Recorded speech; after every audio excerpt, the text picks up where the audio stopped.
Peristiwa tahun 98 adalah titik balik penting dalam sejarah Indonesia menuju demokrasi yang lebih sejati. Demonstrasi besar-besaran yang menuntut pengunduran diri Soeharto memicu perubahan politik, ekonomi, dan sosial di Indonesia. Konflik tersebut melibatkan rakyat Indonesia yang menderita akibat krisis ekonomi dan ketidakpuasan terhadap pemerintah. Selain itu terjadi juga penjarahan, penganiayaan, dan pemerkosaan terhadap etnis Tionghoa. Tujuan dari demonstrasi ini adalah mengakhiri rezim otoriter, mendorong reformasi politik dan ekonomi, serta memperjuangkan demokrasi. Meskipun demonstrasi tidak memiliki satu pemimpin yang pasti, aspirasi rakyat Indonesia bersama-sama memperjuangkan perubahan.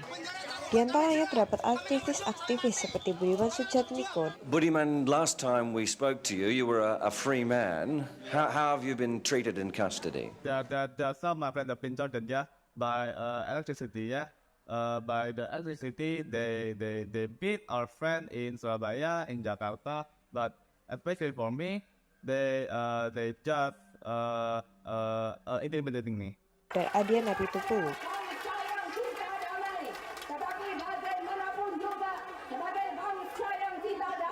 Peristiwa Trisakti pada tanggal 12 Mei 1998 yang melibatkan penembakan terhadap mahasiswa menjadi titik eskalasi konflik yang kemudian meluas ke berbagai daerah di Jakarta, Bogor, Tangerang, dan Bekasi.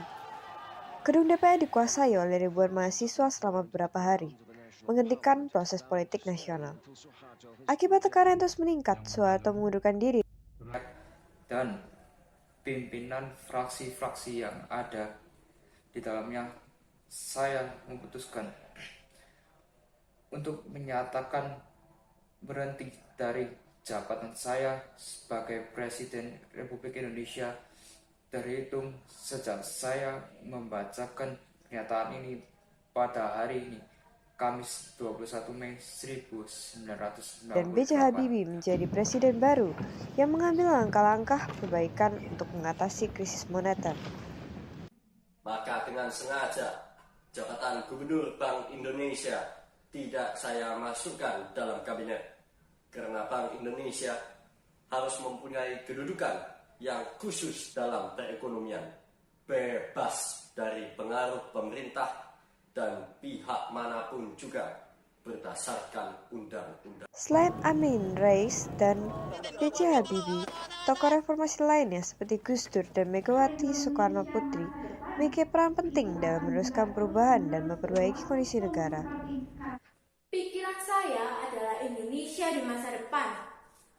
Apakah Indonesia di masa depan akan terus-menerus berlangsung seperti saat ini?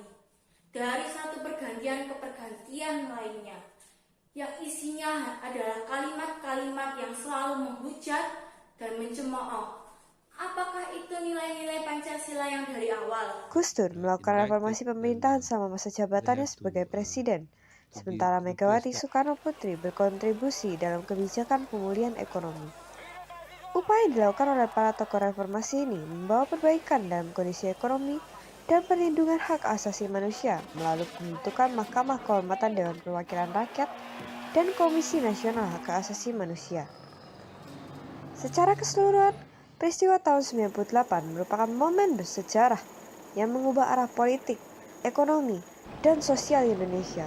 Meskipun masih terdapat banyak misteri yang belum terkuak, perubahan yang terjadi membawa Indonesia menuju jalan yang lebih demokratis dengan perbaikan ekonomi dan perlindungan hak asasi manusia yang lebih baik.